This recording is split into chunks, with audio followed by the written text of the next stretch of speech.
大家好，我係 Alan Chan，呢位係 Martin，我偶像，亦都咧就係一個非常之出色嘅 YouTuber。其實今日咧點解請阿 Martin 上嚟同大家分享咧？不如等阿 Martin 介紹下自己啊。Hello， 大家好，我係 Martin， 哇，好開心可以同名師 Alan Sir 可以合作拍呢條片。其實呢個構思咧係我哋嗰一日食飯咁樣傾起咧，就發現原來今年咧咁啱係我 DSE 嘅10週年，因為其實我係 DSE 嘅 Class of 2016嚟嘅，咁所以今年咧就係一個好有意義嘅一年。咁我就好想好似諗翻起10年前自己都曾經經歷過 DSE 完等放榜等揀科，嗰個其實都算係我人生最迷茫嗰個階段。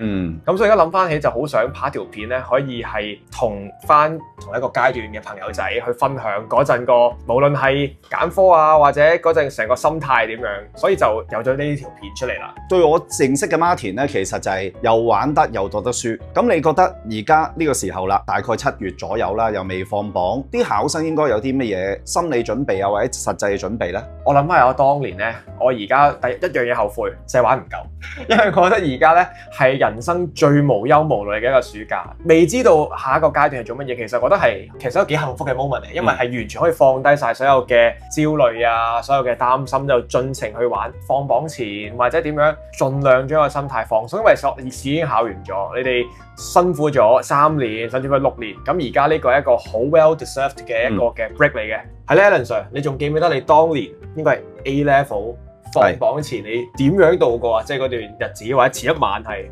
暴露咗年齡啦俾你，不過都唔緊要嘅。我嗰陣時咧，嗰種放榜咧係好特別嘅，真係要返到學校，去到老師派每一個人嘅 results。咁但係我再難忘啲嘅咧就係 JUPAS 嘅放榜，因為點解咧？成班朋友咧就上我屋企嗰度就打機啦，就諗住打通宵啦。但係去到大概3點幾嘅時候咧，我哋咧就知道一個消息，原來打去報紙嘅出版社嗰度咧，可能有啲好有心嘅哥哥咧會幫你睇你入唔入到，或者入到邊間嘅。因為嗰陣時我哋 JUPAS 放榜咧係要買報紙，打開一版，跟住睇下你個號碼去咗邊一個學系嘅。OK， 係咁刺激嘅。咁嗰陣時就係玩唔玩好咧？因為如果有啲朋友係如果入唔到咁點算咧？咁樣咁點知確實當年真係有個朋友係入唔到大學嗰年，好唔好彩？我較為難忘就係我哋嗰個都知道自己個號碼，又唔知道係咪可信我嗰個嘅出版社哥哥。咁但係嗰個朋友唔開心嘅時候，我哋都唔敢太開心咯。自己入到自己心儀學系嘅時候，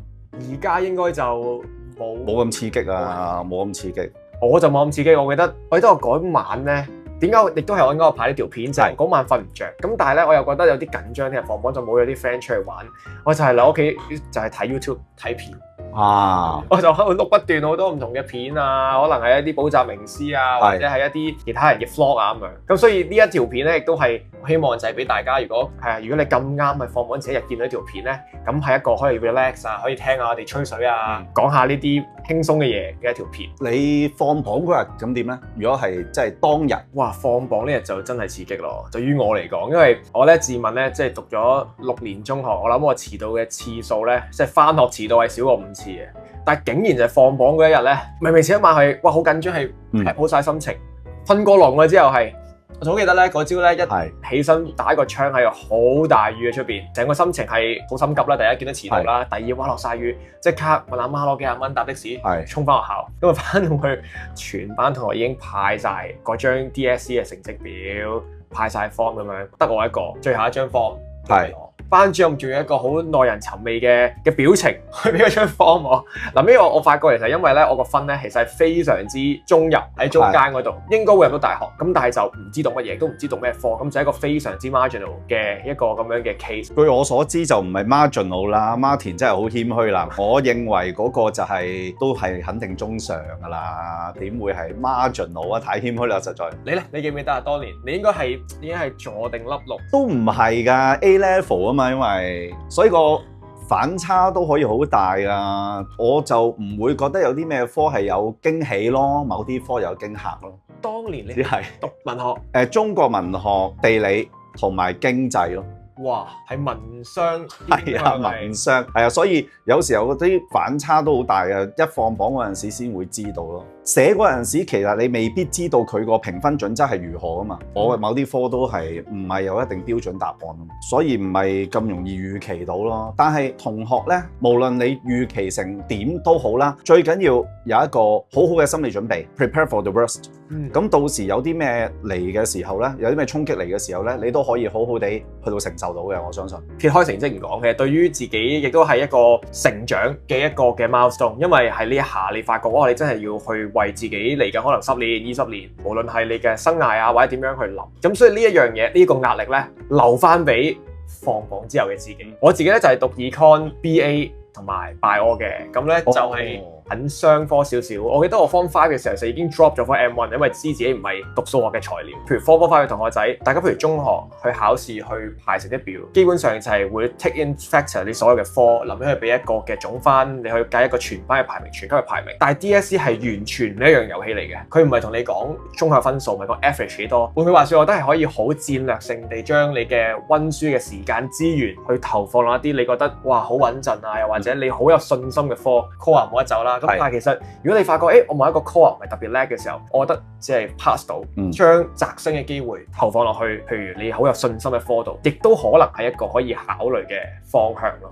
嗱，其實我當初咧點識 Martin 咧，就只不過咧我係佢嘅 fans，我係佢 YouTube channel 嘅 fans，成日留言，因為佢啲片咧我覺得好 informative，我好中意睇 Martin。咁當然亦都好中意睇你女朋友夏怡嗰啲片啦，好中意睇你兩位嗰啲片，真係非常之好。所以我冇諗過咧，原來佢係讀我估唔到嘅科。我本來諗住佢可能工程咧，因為佢真係知道嗰隻錶嘅機芯點樣運作，或者讀一啲可能關於設計啊、建築嗰方面嘅。Martin 可唔可以透露俾各位同學仔聽，其實你最終入到邊一科呢？其實我係科大 BBA 畢業嘅。咁我嗰陣咧就揀咗2個 major， 一個就係 information system， 一個咧就係 marketing。咁但係臨尾其實我而家將收我嘅正職做嘅都同呢2科其實係冇乜關係㗎啦已經。咁所以我覺得又係一個幾得意咯，即係嗰陣點解會揀咗呢一科？大家即係聽下佢分享佢經驗啦。點解你本身語文都好叻㗎嘛？你會係行商科呢條路咧？好得意嘅嗰陣咧，未去到話諗到求職咁遠。嗰陣時係中學咧就學校好安排咗一個 job shadowing。咁但係嗰陣就俾一個機會，我哋可能跟一個部門嘅經理 one day in his life 咁樣去睇佢做啲乜嘢。咁我咁啱就分配咗 Panasonic， 咁我就跟咗 marketing 嗰個經理，就跟咗佢1日啫嘛。咁我就覺得，喂，佢做啲嘢幾好玩喎。譬如日本總部可能咁啱同邊一個明星合作完，每一日都好似有啲新嘅嘢。咁你知 Panasonic 做電子產品，咁當時中學生，咁你梗係對一啲最新嘅潮流產品啊、電子產品啊，你會覺得係好新奇、好好玩。喂，其實做呢樣嘢正職都唔錯啊，我覺得。咁我讀書又唔係真係好 top notch 嗰啲，咁就揀商科啦，係咁樣而嚟嘅。臨尾都誤打誤撞喺 JUPAS 入邊買咗個商科喺度，咁好彩讀咗。頭先喺咪後咧，我先知道咧，我同 Martin 嗰陣時 JUPAS 放嗰啲 choice 嘅次序係好類近。我好少對住鏡頭講我究竟我 JUPAS 排啲乜嘢啊？我第一位咧就當然我而家畢業嘅嗰個科目啦 ，Hong Kong U 嘅 BA 文學院。咁第二咧就係 Martin 讀緊嘅 UST BBA 啦。第三我就唔係好記得，我好似係浸會大學嘅傳理啊。Martin 咧，我第一個咧同 Alan Sir 好類似嘅，其實係中大嘅英文系。第二咧就係中大嘅 IBBA 嘅，我嘅 A3 先係科大嘅 B。哇！本來如果第一位入咗嘅話，可能我同你係 rival 啊，就做上徒弟啦，就可以。唔係徒弟，你唔係喎，即係哇咁犀利，到時唔係 idol 係 rival 都唔頂喎，咁強嘅一個 Martin presentation。但係點解最終咁奇怪嘅咧？據我所知，又好似應該係中大英文同 UST BBA 個成績唔係話爭好遠喎。中大英文點解唔會收 Martin 嘅咧？你個成績應該 OK 喎，入到喎。哇！呢個故仔係好得意。首先第一點應該去擺英文系嘅。當時諗翻都係冇深思熟慮嘅，就係頭先講個 margin OK，所以我唔知自己入唔到 BBA。咁我就話我好中意中大，咁我覺得中大個校園環境又靚，係真係。咁我又覺得哇，讀咗3年高中咁辛苦，咁你梗係去個 chill 啲、去個舒服啲嘅環境咁去再讀書。咁其實我就好想入中大，咁我又好驚入唔到 IBBA。咁其實而家諗翻起，其實係咪應該都擺 IBBA on top of English 咁樣？但係嗰陣就係冇諗咁多啦，就入咗先算啦咁樣。我嗰陣我媽同我阿爸都唔好理解咁，但係佢哋非常之好嘅，好支持我嘅任何決定。我擺英文系嘅原因就因為前1年嘅收分其實高嘅。點知咧，可能好多人就將佢擺咗落 Band A 同埋一個 safety net。嗰年啊，嗰個所有嘅科目嘅分數都向上提升咗，所以就變咗好多同學仔就跌咗落去英文系度，所以就變相將英文系嘅收生嘅分都拉高咗，陰差陽錯就跌咗落去 A3 USD。我係諗都冇諗過，因為我打開個 JUPAS 個網頁嘅時候，我係覺得哇，竟然會係科大，係好錯。我而家諗翻轉頭，我10年後諗翻轉頭，我都覺得係真係諗唔到嘅，淨係。不過唔係你咁樣講，其實真係大家都要有一個 well planned 嘅排列次序咯。其實擺 Band A 嘅時候，我諗就係第一個係薄㗎啦，第二個都可以薄少少嘅，但係去到第三個就一定係要有一個安全網啦。仲有一樣嘢咧，就係大家唔係淨係睇住舊年個數據，如果淨係睇住舊年個數據去到決定今年，可能你會有少少驚惶失措嘅。其實當年咧，我係喺考試之前，其實我已經係報埋，係咪阿蘇有個嘅 system？ 唔係啊，你報阿蘇，我全部報晒，冇講笑，真係全部 ready 好晒。我嗰陣我係同阿媽講，你俾呢個錢我去做一個 backup， 我將來我揾到錢我還翻俾你我覺得我唔想自己擔心，亦都唔想你擔心。無論係點樣都好，我覺得兩手準備永遠都唔會有錯。因為你而家諗翻轉頭，可能嗰個錢，我覺得唔係一個細數目嚟嘅。咁但係對於你嘅前途嚟講，呢一筆錢我覺得係微不足道，亦都係值得去 invest 落去嘅。